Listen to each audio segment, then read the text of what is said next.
Okay. So, we have just wrapped up episode 3.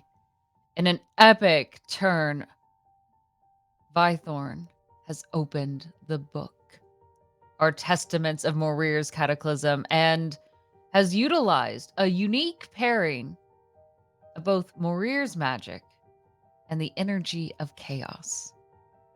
I was quite impressed.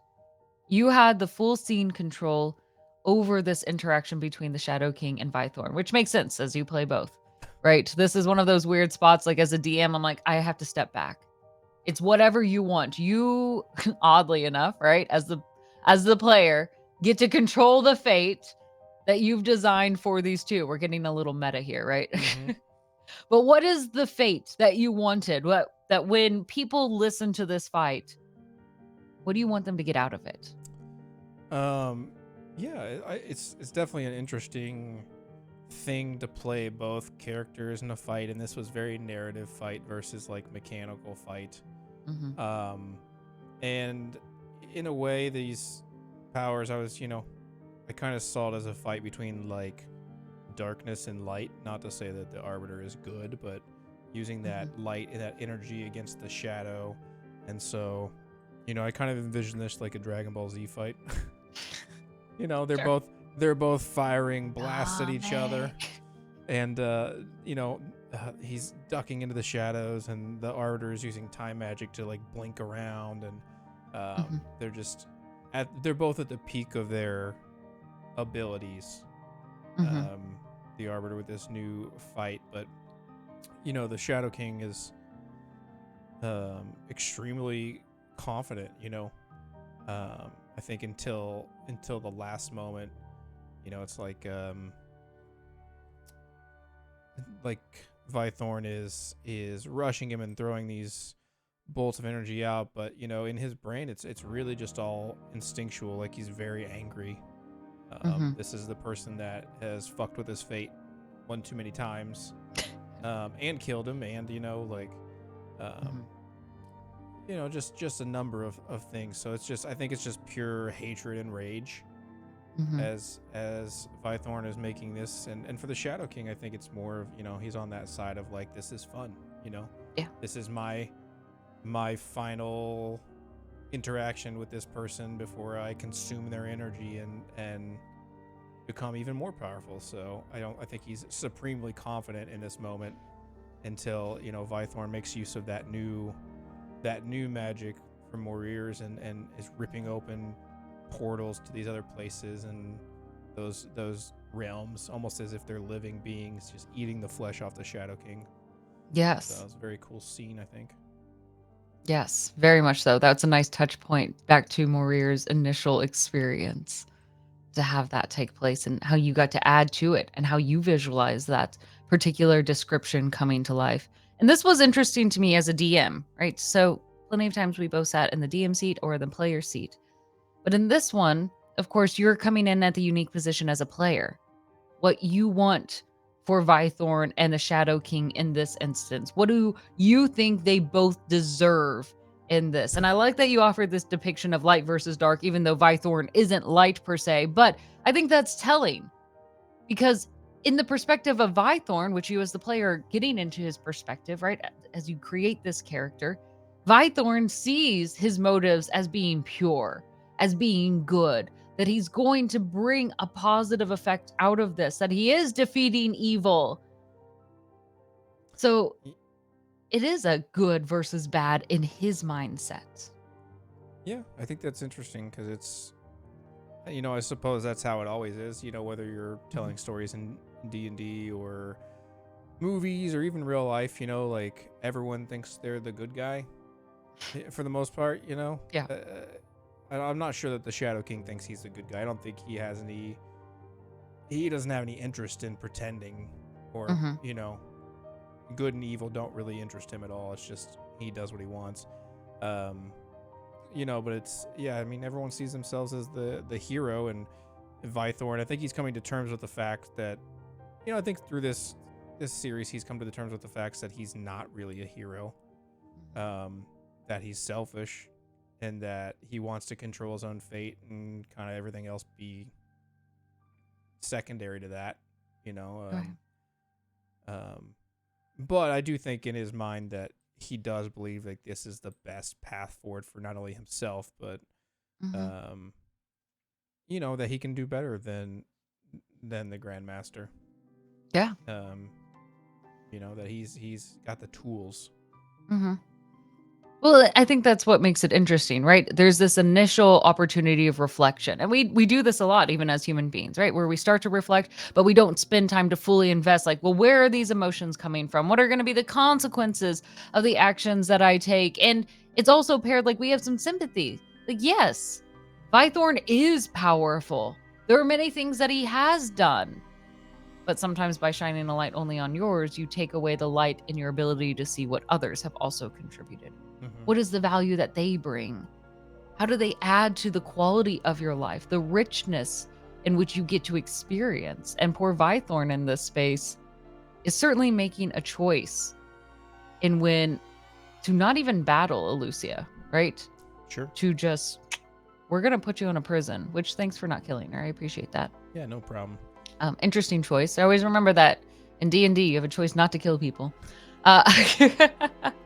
That you chose to imprison. I will also admit, I was kind of hoping you'd roll low on the perception check, and maybe we would have a doggy rescue situation, but that did not happen. Nope. I spotted Doug a mile away. I don't know how. He had a great costume on. Yeah, it was very good. Made by goblins. I mean, it passed. I mean, Ogdril didn't spot him 100 times before. Yeah, you know, but Ogdra really wasn't looking for him, and That's he's true. too. Everybody is beneath him. He doesn't even know the names of the goblins. That's true. That's true. He doesn't give him a Well, second look. let me ask this then. What was your favorite part about this particular scene? Because this was an interesting one where it felt much more half and half, right? Of leading it and having the guidance of it. Like in the entire fight scene, that was all you. But what did you enjoy in as this is more of a gameplay? That's a tough question. Because we didn't, aside from the one roll, there was only one mechanical part of it. It felt very. It's very RP driven. It was very RP driven. It was really cool because it was very collaborative. Mm-hmm. And so I think that that's really cool, and I think that that's something that you can't do with everybody. Mm-hmm. I think that's unique to obviously to our situation, Sure. living together, being married. Like I think that you have to have a lot of trust in someone that they're going to give you the opportunity to do what you want, and that you Mm-hmm. can give them the opportunity to in this case to like guide my character as well, and like trust that they're not gonna screw with it too much, and that is just kind of a very collaborative experience. So I like that aspect of it, and I like that um yeah, I think it was really interesting to see how it plays out 50-50 like that. I don't have a really good answer. It just was really being No, collaborative was interesting. I think that's a really fair point. And the hard thing about doing RP moments like this, because this is culminating, this is the third episode that we've been building up to, and it's been a purposeful reflection piece focusing on Vythorn. Like, sure, it's called Vythorn's Return, right? But the idea is we get to have a microscope look, right? Focusing on a specific aspect of Vythorn. What are his motivations?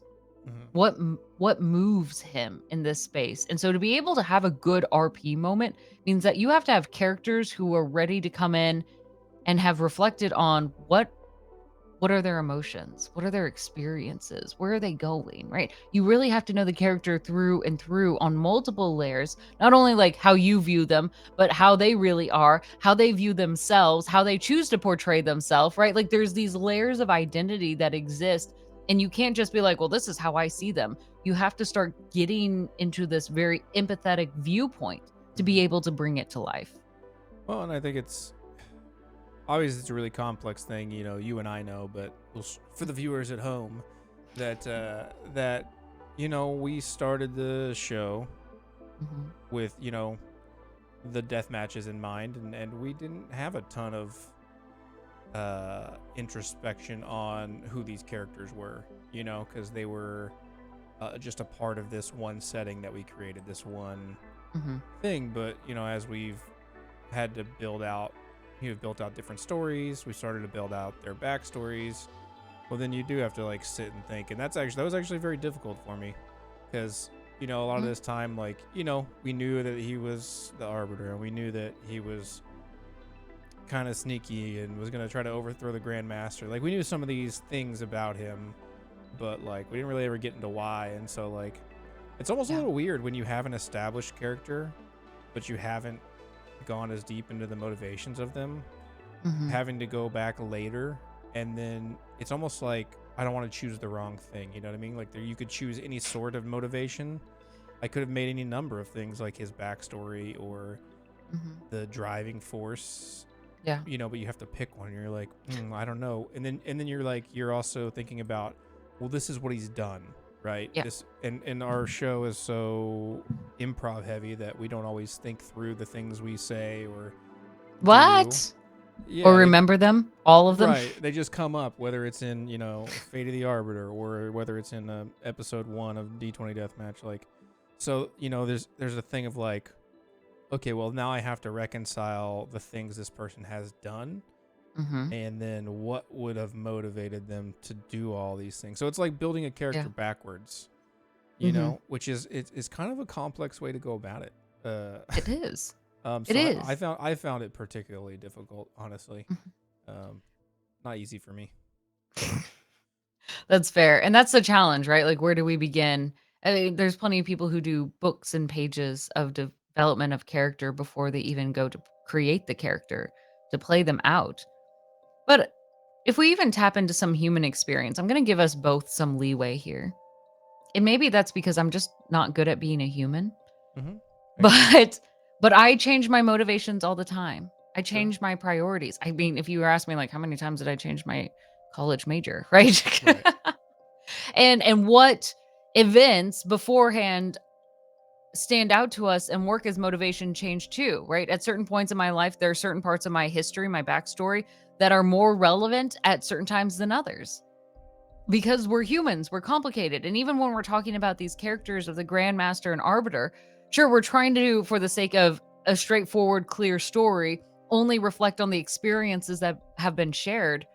But there are, being diverse humans that are complicated, other experiences, other motivations that can come into play. And on top of it all, even though we are overall generally logistic individuals, right? That we can allow other things to obscure Mm-hmm. what we view as priorities or motivation. Yeah. And I think yeah, I mean, that's true. That it just, that's the hard part, is there's nobody in real life has this one overarching motivation that drives every decision they make. We have Mhm. hundreds of motivations and hundreds of decisions, but for a story, you have to be succinct and try to be like, Yeah. what is my motivation that makes the most sense for me to have done X, Y, and Z, and then to continue doing Mhm. the rest of it. And it's just, so it's interesting, and it just was, like I said, it was difficult working it backwards. And I feel like I've learned a lot about the character and about writing characters for our setting through this process of doing the show. And then and I think it was like it was an interesting challenge to take something that was a caricature and make it into a character. Mm. Yes. Because it was Yes. it was the Grandmaster as well was designed as a caricature almost Mhm. for our show. Larger And than life, very yeah, big personality, high drama. It's an exhausting life to live if you were going to always stay at that level. yeah, but through like Skypiercer, we got to Mhm. build out that character more and know like who is this person. And then now we've got to do that a little bit with Vythorn as well. And Yeah. so interesting. I think it'll round out. I think as people watch, it'll definitely round out their understanding of who our characters are, and like Mhm. the choices that they're making and whether they like them or not. I don't think very many people are gonna like this choice. I gotta say, I think I It's going think to make for a very interesting next season. I think the Grandmaster is somehow, for some inexplicable reason, more liked than the Arbiter, and I don't know why. I have no idea. I have I, no idea. I'm honestly, I take it a little personally, to be honest with you. It's like there's no Arbiter fans out there. You know what I mean? Well, this is going to be your chance. You are going to have such control because of where the Grandmaster is now. Or I feel like it's not fair to call her the Grandmaster anymore. So Elucia will now be staying only in the dungeon. Yeah. So as we move into this, new faces, even especially Vythorns, will now become front and center, no longer sharing or behind the shadow of someone else. Yeah. Whatever happens in the void now, that's squarely on his shoulders.